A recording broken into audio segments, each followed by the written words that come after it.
ओवैसी के गढ़ में बजा टी राजा का डंका। 22,000 वोटों से भरी जीत की हुंकार। टी राजा तीसरी बार बने जनता की पसंद। तेलंगाना के बब्बर शेर टी राजा हैं जनता की पहली पुकार। टी राजा की शख्सियत ऐसी है जिसके आगे राजनीति जगत के बड़े बड़े नाम फीके पड़ जाते हैं। विवादों से घिरे रहने वाले टी राजा जनता के दिलों में बसते हैं और उनकी जगह अब तक कोई नहीं हिला पाया। न केवल जनता बल्कि बड़े बड़े राजनेता की पहली पसंद सिर्फ और सिर्फ तेलंगाना के बब्बर शेर कहे जाने वाले टी राजा हैं। इसका सबसे बड़ा उदाहरण तब मिल गया जब हैदराबाद के घोष महल विधानसभा सीट पर बीजेपी उम्मीदवार टी राजा के समर्थन में रैली करने खुद उत्तर प्रदेश के मुख्यमंत्री योगी आदित्यनाथ पहुंचे थे। वहीं एक बार फिर भाजपा उम्मीदवार टी राजा घोष महल सीट से अच्छा प्रदर्शन करते हुए जीत हासिल कर चुके हैं। उन्होंने अपनी सीट से 21,000 से अधिक वोटों के अंतर से ये जीत पाई है और ये इस सीट पर उनकी पहली दूसरी नहीं बल्कि तीसरी जीत दर्ज की गई।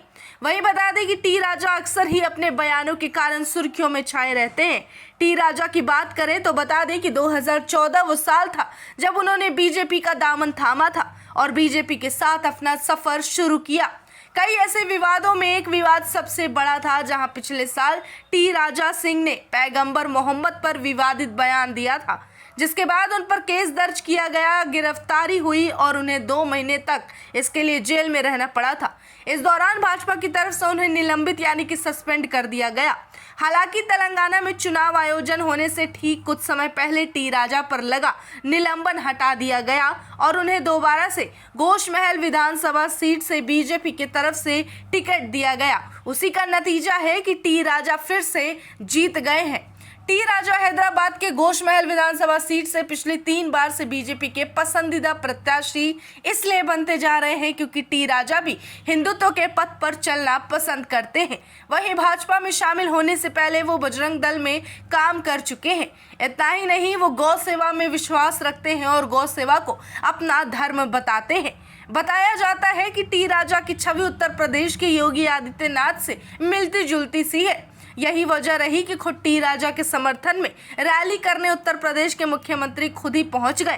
टी राजा के इतिहास को उठाकर देखा जाए तो जहां वो लगातार पिछले 3 बार से भारी बहुमत के साथ जीत हासिल करते आ रहे हैं, वहीं उसके अलावा टी राजा धार्मिक विवाद में ज्यादा फंसते नजर आते हैं। जानकारी के लिए बता दें, तेलंगाना विधानसभा चुनाव के नतीजे में बीजेपी ने 8 सीटों पर जीत दर्ज की है। वहीं हैदराबाद भले ही बीजेपी के हाथों से निकल गया हो, लेकिन टी राजा की जीत का शोर इतना है कि बीजेपी का प्रेम लोगों के घरों घरों तक गूंज रहा है। दूसरी तरफ बात कर लें भाजपा के प्रदर्शन की तो जानकारी के लिए बता दें कि राजस्थान, मध्य प्रदेश और छत्तीसगढ़ जैसे बड़े राज्यों में बीजेपी ने प्रचंड जीत हासिल कर ली है। दूसरी तरफ हैदराबाद, तेलंगाना में कांग्रेस के खेमे में भी जीत के बावजूद थोड़ी नाखुशी देखी गई। इसकी वजह यह रही कि भले ही राज्य में कांग्रेस ने अपना जीत का परचम लहराया हो, लेकिन कई ऐसे दिग्गज रहे जो कि हार का सामना करके पार्टी की काबिलियत को साबित करने में नाकामयाब रहे।